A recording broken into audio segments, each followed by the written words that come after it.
another edition of Inside the Recording Studio. My name is Jody Whitesides, and with me, as always, is Mr. Chris Hellstrom. How are you today, Chris? I'm doing very well, Jody. I'm doing very well. How about yourself? I'm getting geared up to go under the knife tomorrow. Uh-oh, that sounds dramatic, but I know it's good things coming. Yes. I'm looking forward to it and not looking forward to it at the same time. Sure. Looking forward to having whatever it is fixed and not having it fixed at the same time, something like that, right? Something to that extent, yes. Yeah, but it'll be good results, I'm sure. You'll be fine. So far, from what I understand, yes. Very cool. Yeah. So we have something a little special today, don't we? As far as I know, but you're going to announce this speciality. What is it? Ooh, well, today we have another guest with us. And today we have a gentleman that has worked with a long list of artists doing either front of house, monitor mixing, teching for all the stars. And today we have Ray Gronvall with us. Thanks for being here, Ray. Oh, well, thank you for having me. Yes, welcome to our little podcast slice of the world. Well, I'm glad to be here. Great. Yes. Good. All right. I want to do like a little dancing monkey dance right now. Yeah. So what we thought we would do today is because you work primarily in the live world Yes. of music, so we thought it would be interesting to talk about not only your experiences of things that you've learned and hopefully some fun war stories here, but also to kind of highlight some differences in that world as compared to in the studio where we're recording. And it's definitely two different worlds. In other words, it's two different beasts is what he's saying. Yes. yeah. Well, I guess we should start from the beginning. Maybe, do a quick run through what made you get into this business and give us a little bit of your background. Well, the background is I played guitar in a band. We couldn't afford to rent a sound system, so I went to the library. For you kids, there's a building with books, and I got a bunch of books and learned how to build speakers. And wait! You learned to build speakers like from scratch? Yes, that's how I built my first sound system. You built your own cones, your own wired like little things and metal things to hold the cones. No. I would buy those and build okay. the actual enclosure. Oh, gotcha. Yeah, not the actual speaker. But although you could probably learn that at the library as well. Yes, you probably could. And then it just snowballed from there, and I got a couple of tours and started doing sound for Swedish heavy metal bands, and then I moved to Los Angeles and met Chris. Then it was downhill from there. And it was down. It seems like an awful long jump that happened from when you learned to put these enclosures together to getting tours. There must be something in between that happened. Well, I was sweeping floors and cleaning cables and learning how to solder and all that. There was a couple of years of a learning experience working for a local sound company. In Sweden, you mean? In Sweden. I got it. And then when I moved to Los Angeles, I got a job working at various nightclubs, and that's when I started guitar teching and things of that nature. And then I moved to Florida, and from there on, it's been worldwide. Worldwide. Yeah. I ran into a bunch of people who knew and other people, and then it's been a journey for 30 years. Well, one thing to take away from that just initially there, I mean, you're obviously skipping steps in the name of moving the story forward here, but it sounds to me like you got into this relatively early, and I'm assuming this was a passion for you, how you were able to sort of go from one gig to the next. It was one of those things where you do well enough in a certain situation, and then by word of mouth, somebody else needs another guy, and you get that gig, and now there's another, chain of references. So basically, when it really started was when I moved to Florida. I got a call from the bass player who was also the lighting guy at the nightclub that I worked in L.A. Mm-hmm. He was in a band and they were on tour and they fired their guitar tech. As you do. Yes, of Yeah. course. So he called me up and he said, "Hey, can you come to Louisville, Kentucky and finish up this tour?" And I'm like, sure. I don't know much about guitar teching, but Well, all you have to do is you pick up the guitar, you make sure it's got strings on it, you hand it to the guitar player and say, "Here you go." yeah, and it's clean. Right. So I Of course, make sure it's in tune.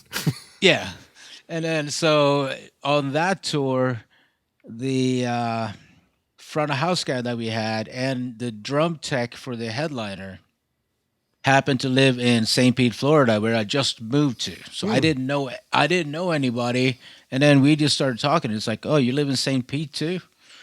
So when I got back to St. Pete, they called me up and they said, "You want a job at our local sound company?" I'm like, "Well, it would be fantastic." And the manager for that sound company happened to be Survivor's front of house engineer. Well, there you go. So he goes, "I need a guitar tech for Survivor. Can you come out and guitar tech for Survivor?" And then that lasted 5 years. Woof. Yeah. Yeah. So was it because you were working for Frankie then, right? Frankie Sullivan, right? Frankie Sullivan, yes. Yeah. And was that sort of like your first big ticket, so to speak, or was it? It was I would say so. I mean, I can't call doing Bang Tango in LA or Kidney Thieves being the big ticket, but Survivor was the big ticket. Because with Survivor, we did so many shows with like Night Ranger and Starship, which I ended up doing monitors and front of house for. Yeah. Because I met them through Survivor. So it's all word of mouth. It's who you meet, who you talk to. It's who you drink well with, who you can talk food with. It's more food and where we don't want to go. Yeah.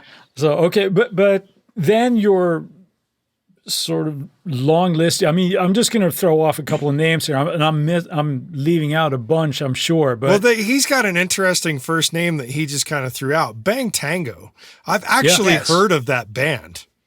I don't know why, but I've heard of them. They were big in the early mid 80s. Okay.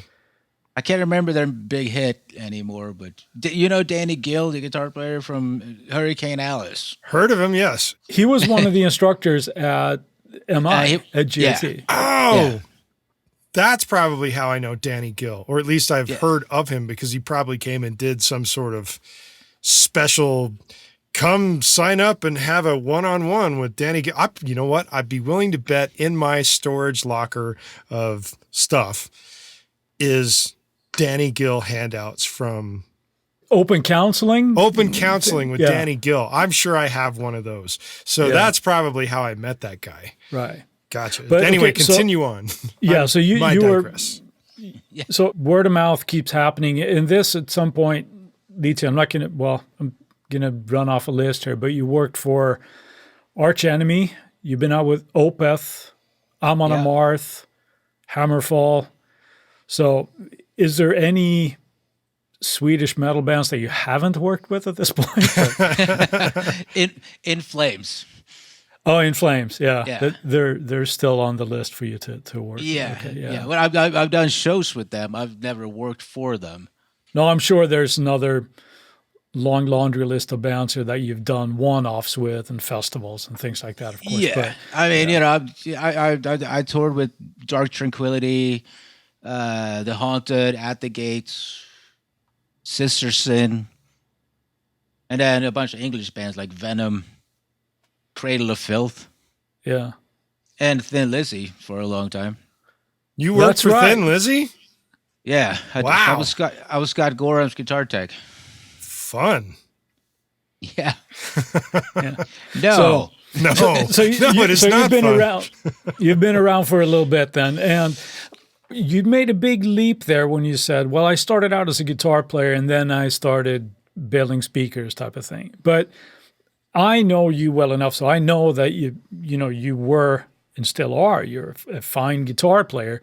But what made you sort of shift gears there and go into that, where because you were playing here in LA and you were out, you guys started getting a bit of a following, your band there, but you made a shift that makes it sound like a purposeful thing to go into more of the engineering or the front of house or monitor kind of career path. What was that decision like, and what led up to that? Well, the decision for that was more like it was just hard to work with other people on a creative level. Oh, I was about to say, hard to work with other people. It's like, isn't the whole concept of front of house and monitoring working with other people too? Yeah, no, but it was just the creative level, and I just enjoyed more doing sound. Yeah, and fixing guitars.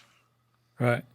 So it was something like, it sounds like it was one of those things where, one was a little bit steadier, you could get paid better, and which is less friction kind of going down that road rather than trying to be the rock star type of thing. And yeah. I mean, it's when you pay your guitar tech more than you're getting paid, there's something wrong there. Yeah. No, I can understand that, absolutely. Yeah. There's probably a lot of people out there that can understand that.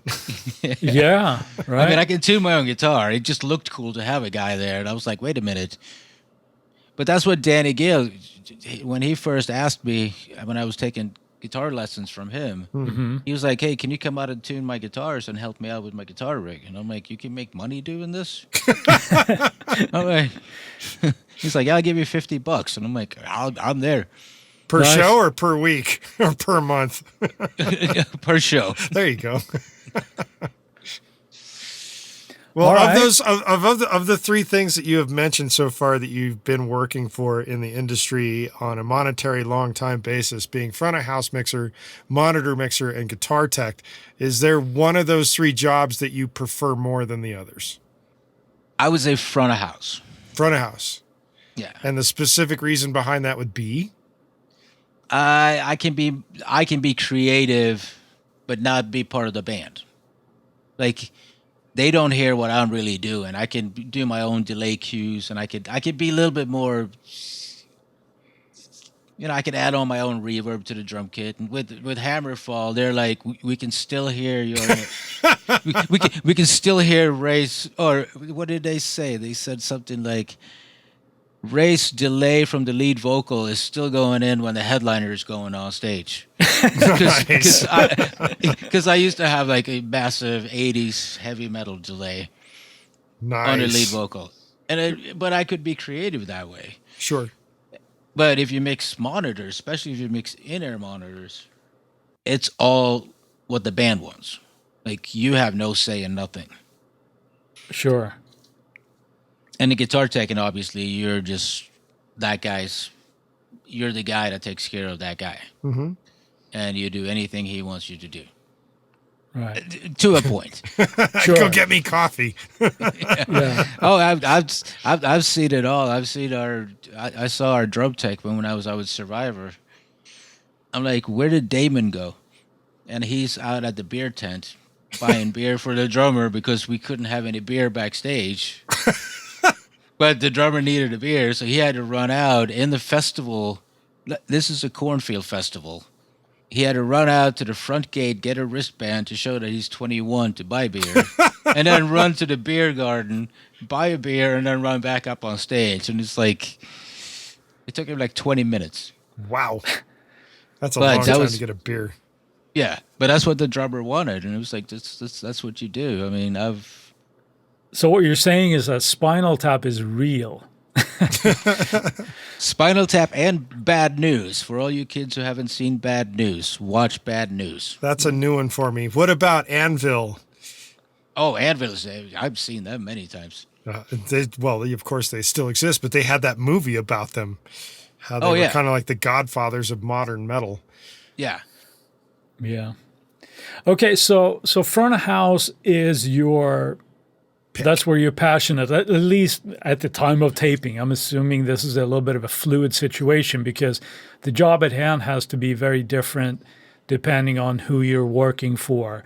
And, we shouldn't necessarily go into people that are not always that nice to work for. That's kind of uncalled for. But do you feel like there have been, let's say, that certain artists that you've worked for that has just been really, really smooth and less friction generally that you've worked for? And yes, yeah, it is. But it's been quite a few of them that it's just a joy to wake up in the morning. And when the difference between a recording studio, which is what you guys mostly talk about, and a tour bus, it's completely different. Of course, because you're 12 people, or if you're on a European bus, you're 16 people. Smashed in like sardines. And you live on top of each other. You use the same bathroom. You got to wait for that guy, to wait for that guy, to wait for that guy. And you're on top of each other. And if you don't like some of them, it's the worst. Like, you're just wishing your life away. You just want that tour to be over so you can collect that paycheck and go home and start another tour with another band. Right. Well, that kind of reminds me of, what is it, The Far Side? Is the name on that cartoon? It is Raymond. It is Raymond? So yeah. Did he get that from you? I don't know. Yeah, that's a brilliant. First time I saw that cartoon, was, and it was even like he had his glasses on. It's like, that's Ray. I know that guy. Yeah.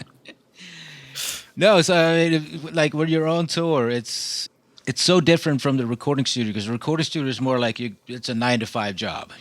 You go in and you record, and then you go home and you go to your hotel or whatever. But on a tour bus, you're stuck with those guys.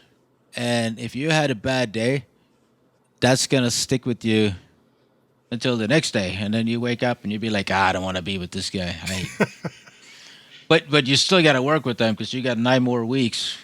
Yeah, you just got to keep everything going along and nobody tearing your heads off. I got to say, like, 80% of the bands that I toured with has been a pleasure to work with. That's good. That's that 80-20 rule. Yeah.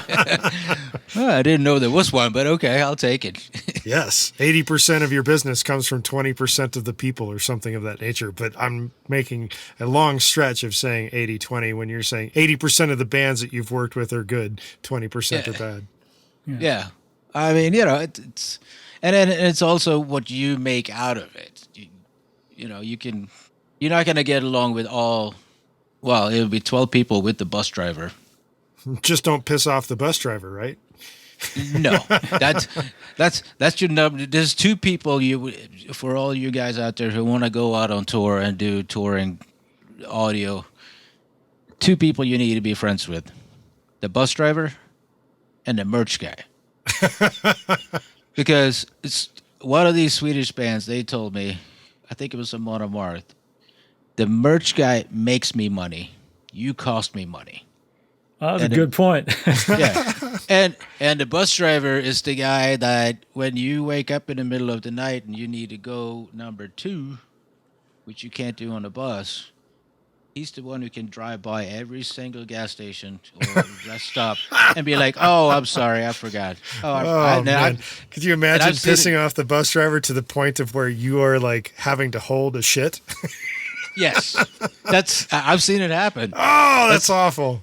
Yeah. Oh, and that's why the first thing I do is just introduce myself, and the first night I'll sit up in the jump seat and talk to the bus driver all night, and make sure they got, like, you want coffee, do you want something to eat, do you need a sandwich? I'll take care of you. And then, can I get you some porn? Yeah, whatever. Number 1 rule: always make friends with the bus driver. And hire great merch people, apparently, is number 2. Well, you just become friends with them, because when you get stuck in Russia and you live in Florida and you forgot that, oh, shoot, it's snowing outside, and it was sunny in Florida when I left, so I only brought shorts and T-shirts. The merch guy is going to take care of you. 'Cause Nice. These are things you don't think about in a recording studio situation. exactly. So now you got a free hoodie and it's some more T-shirts. But you're still wearing shorts. But you're still wearing In the shorts. snow. Yes. I'm speaking from experience here. So. Lovely. Awesome. All right. So we're starting to get a little bit of a vibe here what life on the road can be like. Let's talk a little bit more about the job now, maybe. So, differences between live sound and in the studio. What do you think are some of the biggest differences that there's several obvious ones, right? But what do you think are some of the differences that somebody who, let's say, somebody coming from a studio recording engineering background who might get an opportunity to do front of house for a local band or something? What are some of the things that you think are the biggest differences of how you treat things? Well, the number one thing is you got to be fast. Right. Because you don't have to, unless you're touring with like Metallica or you carry your own mixing consoles. If you're just walking into a situation to a nightclub and you're using house gear, Yeah. and you got 15 minutes to get this show rolling, you just got to be fast. Yeah. And you have to cut corners a little bit. Like the other day, I was down in Florida. We played a small little nightclub, and we had literally like 15 minutes to hook up a whole PA system. It's plenty of time. Plenty of time. That's It's the just- standard turnaround time in Los Angeles between bands. What are you talking about? Why? No, not when the trailer's sitting there with a PA system inside of it, and you got to build a whole PA. Jesus. I mean, it's not like it's an install. This is like from scratch. That's And, pretty brutal. Yeah, it was not fun at all. And I'm looking at the drummer. I'm going, first of all, I've never seen this system. You can't intimate that to the band. I did. Oh, no. And, well, I mean, they knew I didn't know that. I'm like, nothing is labeled. I just looked at the drummer. I'm going, today you just get kick, snare, and hat. That's it. Until the first set is over. And then the second set, I'll put up the next mics. But we got to get started because we're already running late. And the drummer just looked at me and he's like, yeah, no problem. I don't care. That's a good drummer. Yeah. Hire that guy again. Yeah. As long as he can keep time anyway. Oh, no, he was great. That's the difference between studio and live. It's if something goes wrong, you got to fix it right away. Yeah. It's not like, let's go to lunch and we'll take care of that snare drum after lunch. That's not going to happen. Right. So what about, you mentioned also possibly cutting corners. Now I'm imagining that becomes, in that situation, that's the nature of the beast, right? Unless you're working for stadium act, or we're talking again here, bigger budgets, where there's actually time to sort these things out, either in sound check or pre-tour, right? You're working all these things out. Yeah, exactly. So what are the first things that you generally think about when you're on an average night? You're getting there. Things are, let's say that in the fantasy world, everything is labeled and actually mic'd up properly. So what's your plan of attack, so to speak, when you start, getting ready on a sound check? If we get a sound check. Yeah, we're talking about a utopian situation here, right? Yeah. So if you get a sound check, the first thing I'll do is I always tune the PA. I want to listen to the sound system to something that I'm familiar with. And okay, that's interesting. Like when I was out with Starship, I would always play the same song every day because it wasn't a Starship song. Never played a song from the band that you're working for. But everybody's like, normally everybody would play like Steely Dan. That's very popular, which Right. I don't believe in that. I'd rather listen to a song that's more appropriate to the band that you're working for. If I'm going to mix a death metal band in a small nightclub in Detroit, I'm not going to listen to Steely Dan. What about Peter Gabriel?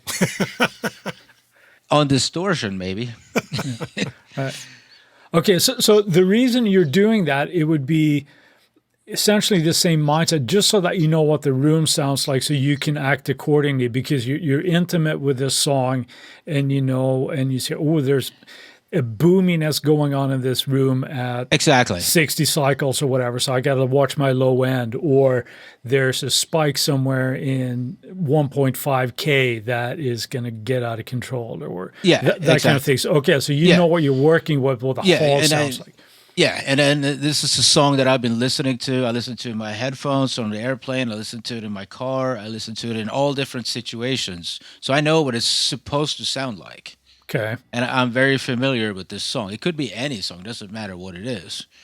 As long as you're familiar with the tone of the song and all the EQing and all that. And I can EQ that in a heartbeat, like instantly. I know exactly what it's supposed to sound like. It doesn't matter what the sound system is. It could be $1 million sound system, or it could be a $2,000 sound system. Mm-hmm.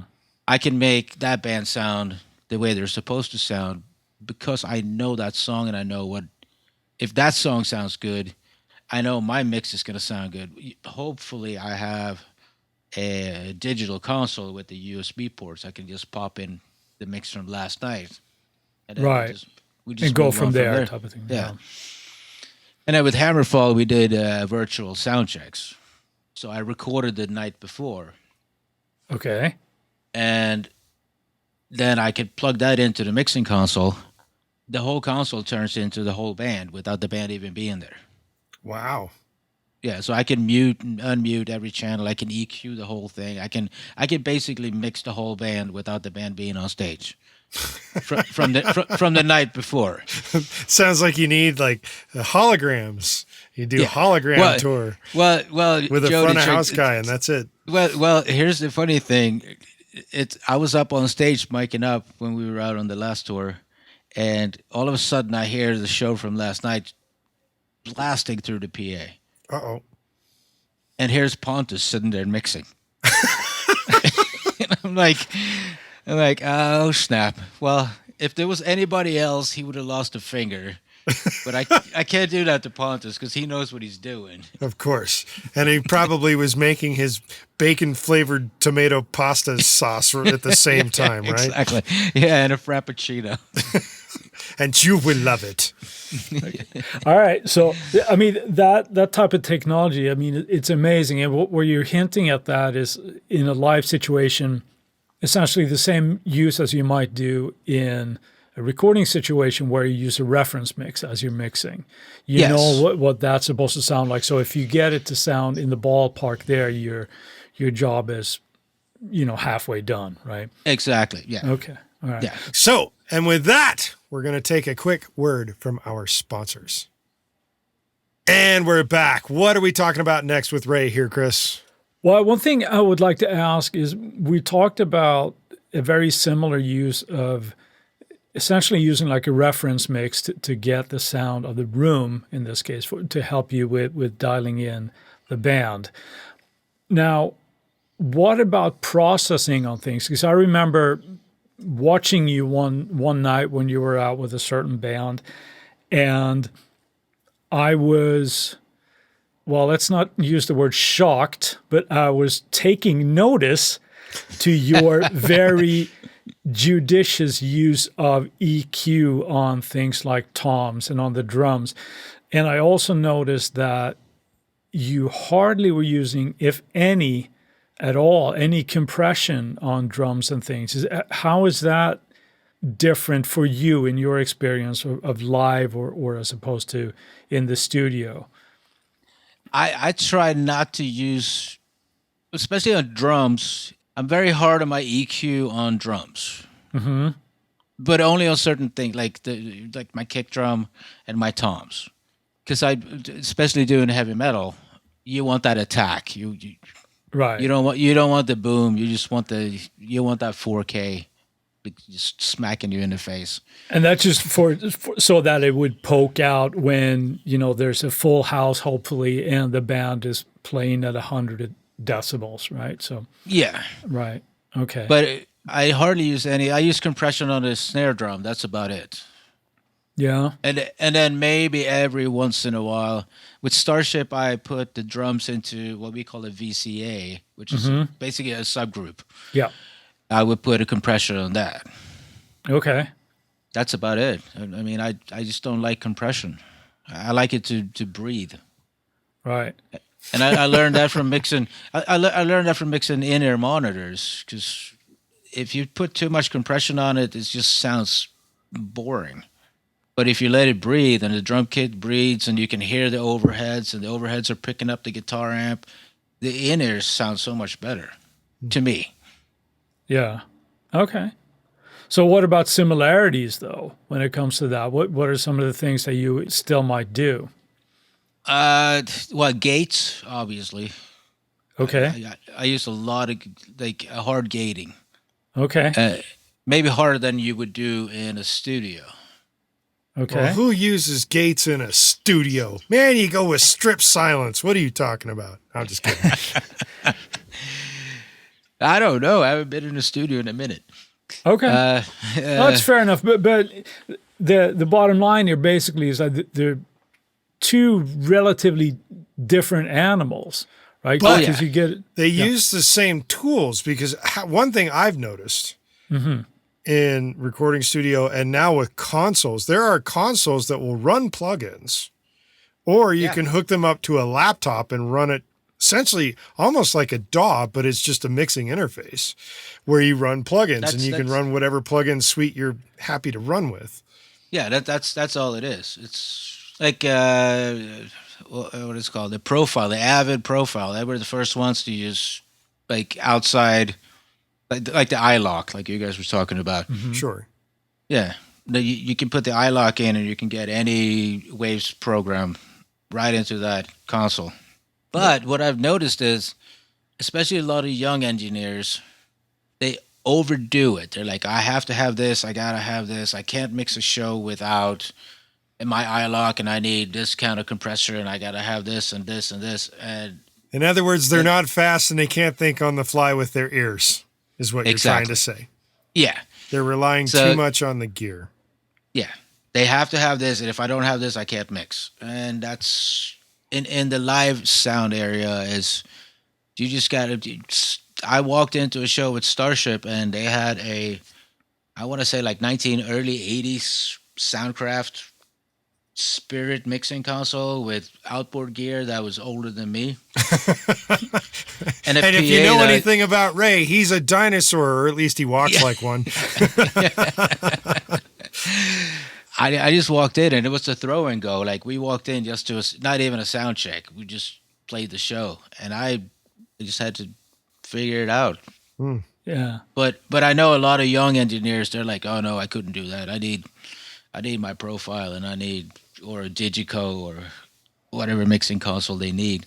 Yeah. And so what you're saying is these young engineers are starting to buy their own mixing consoles, and they travel with them. Well, it's so cheap now, you can. Sure. But that's another thing that we should probably point out there, Jody, because one thing that last episode we talked about our must-have plugins for our workflow, right? But we do like to stress the idea that the plugins are nice to have, your specialty ones, but you should be able to do anything with what you have in your DAW already. But and just like Ray was kind of saying here, that if you're used to using a certain plugin, a certain compressor, a certain EQ, if you feel completely lost without that piece of gear, maybe you're not as good at performing the tasks that you might think you are. Because whether it's an EQ or compressor, you should be able to get good results from that. It might not be your most comfortable thing, but you should be able to do that just with the gears that at hand. So I think that's a great parallel from the live world. And it still goes back to our very first episode of Know Your Gear.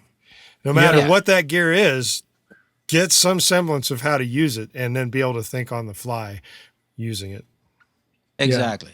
I remember when I was out with Starship again. So much Starship. I'm just kidding. Those guys.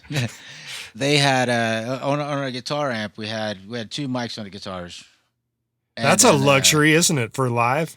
No, I like two different mics too. Yeah, of course. But then I put a third one in, which was a JDX, which is a, what do you call it? It comes out of its amp simulator. So you take it out of the speaker output into that, and then from that into the speaker, and then I get the tone straight out of the amplifier. And then one day it broke down, and I was like, I need that. I can't do a show without it. And John, the guitar player, he looks at me going, I've never heard a front of house guy say, I can't mix without one of those. And I walked out the front of house going, you're right. Yeah. Changed your perspective right there when you lost your favorite tool. Yeah. But I may do. It's just, it was like something that I relied on for every guitar solo. I just turned that one up.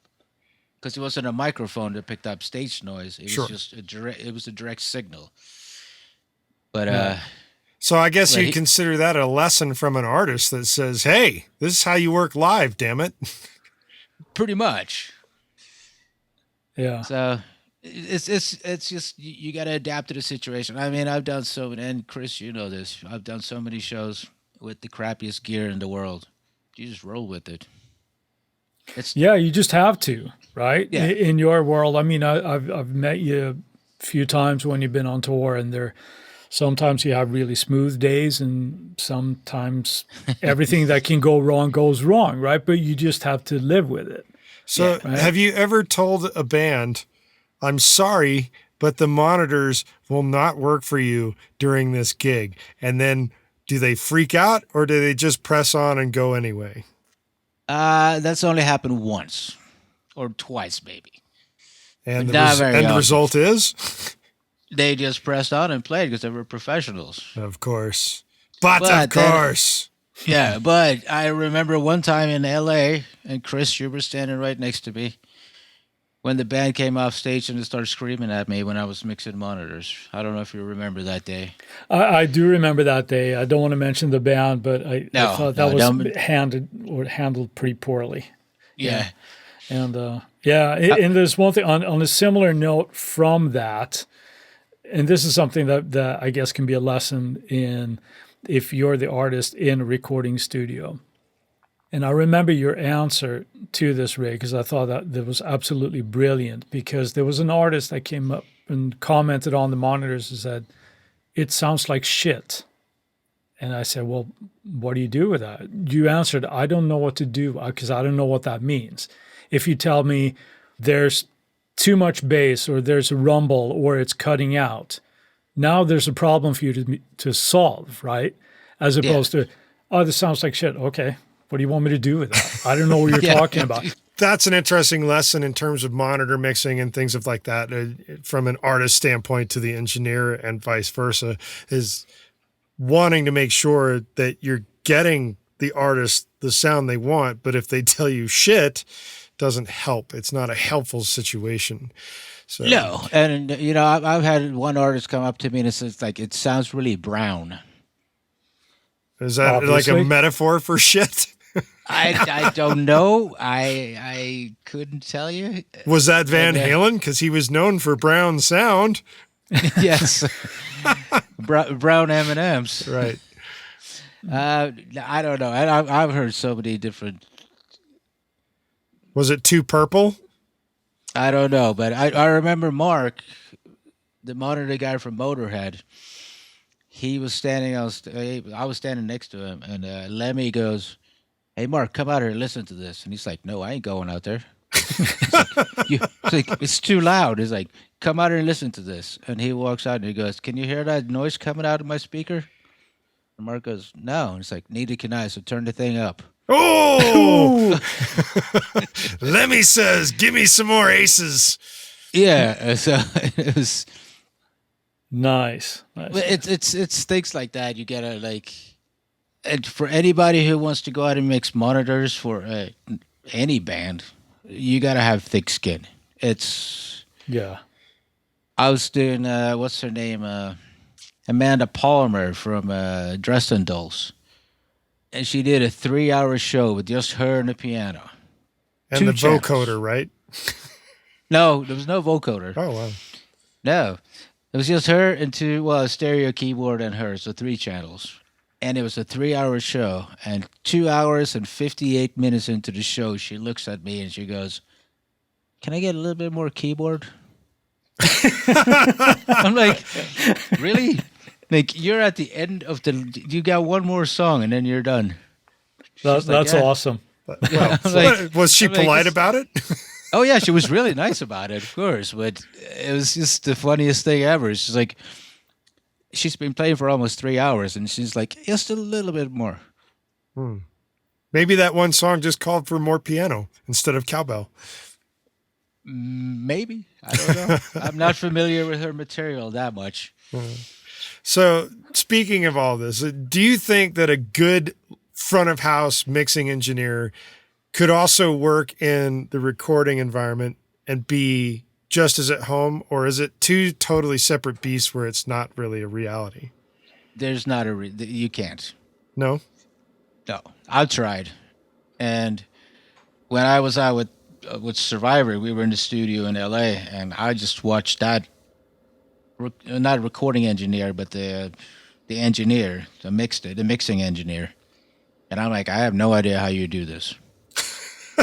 I have no clue. And then in one of the bands that I worked for down in Tampa, they asked me to come into the studio and mix their demo. And I'm sitting there going, I have no clue. I'm turning knobs and it's not doing what I wanted to do. And it's two completely different animals. Interesting. That's an interesting perspective. Yeah.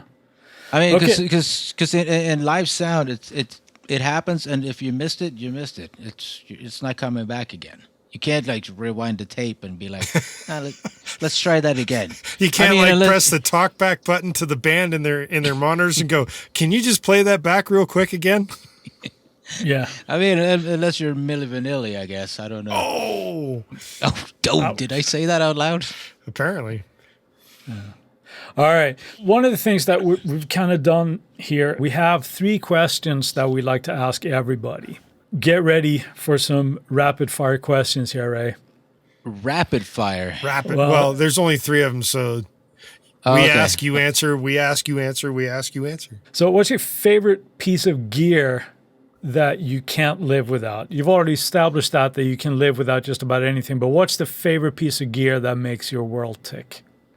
That's an easy one. That's a piece of gear that works. Okay. Just any old piece of gear that works? It doesn't matter what it is. If it's been bouncing in the back of a trailer overnight from Denver to Seattle, if it still works, it's my favorite piece of gear. Good answer. Nicely done. Good answer. All right. So the second question here is, what is the biggest lesson you've learned doing this live sound stuff? Always ask to get paid and negotiate your pay rate before you get on the tour bus. Aha.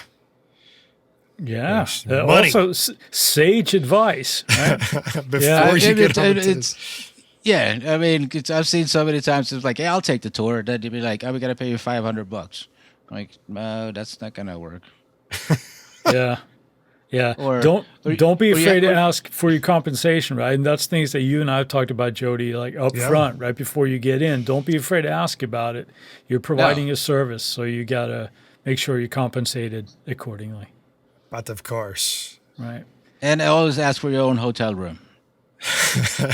If you can get it. You don't want to share hotel rooms with 3 other guys. It's not fun. All right. It depends on who those guys are, but I would agree with that. Right. Yeah. So you've given a lot of what I like to consider anyway, sage advice here, but what's a piece of advice that you sort of universally give to guys that come up that are sort of new in the industry and are looking for somebody like yourself for some pointers? What's the first piece of advice let's say serious piece of advice that you give to anybody who wants to do this? Well, I mean, the serious advice would be first of all, if you're 15 minutes early, you're on time. If you're on time, you're late. Number one. And then just do your job, do it well to your ability. You don't have to be the best, but if you do the best you can, then people are going to hire you. And always be nice and networking. Networking is the number one thing.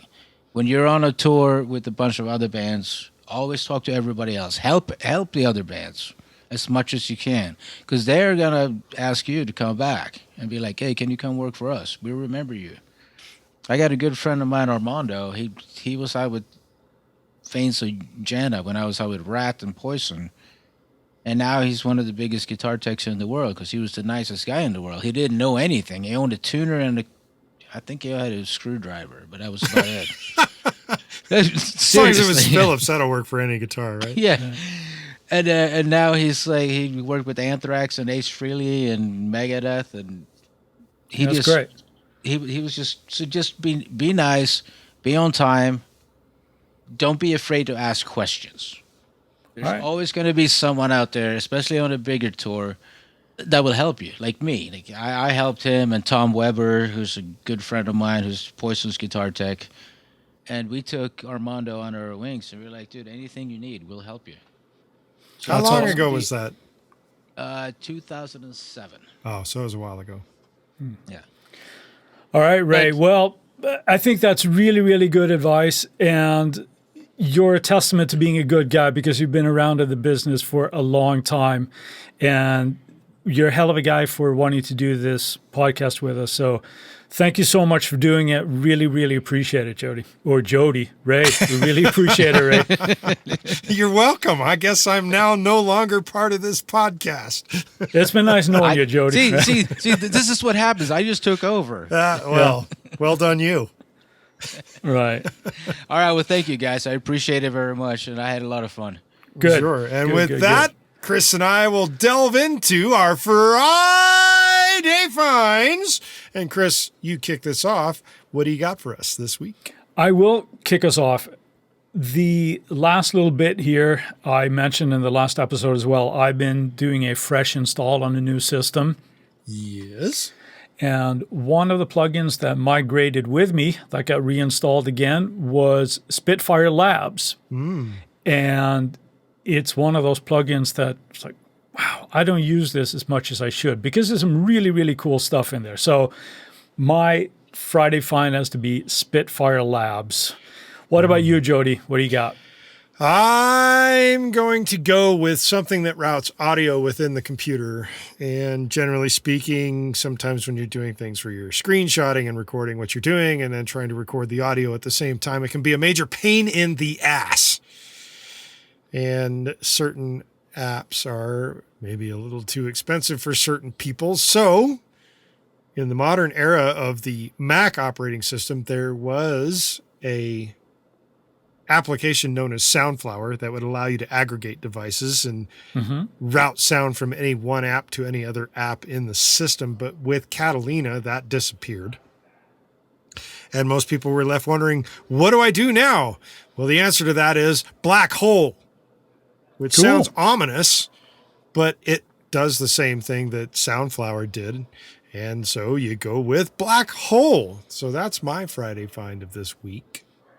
Very cool. Yeah. Very cool, Jody. So while we've got your attention, we would like to ask you to go to our website and leave us a review at insidetherecordingstudio.com/review, or just go there and click the review button and you can get there just the same. In addition to that, you can go to the website and sign up for our email list. That'll get you a nice little gift of some free plugin presets from Chris and some free plugins settings as well from myself. Plus, you'll get weekly reminders about our Tuesday tips, and we'll make sure that you don't miss any future episodes of the podcast that might include people like Ray and just Chris and I babbling on about whatever it is that recording engineers like to babble on about. In addition to that, if you send us an email to goldstar, GOLDSTAR at InsideTheRecordingStudio.com with the word live, you'll get something back in your inbox that will make you smile. And if you have a topic of suggestion for Chris and I to pontificate upon in a future episode, contact us using the contact page at the website, and we'll put it in for consideration on a future episode. And with that, I'll say see you next week. Have a good one, Jody.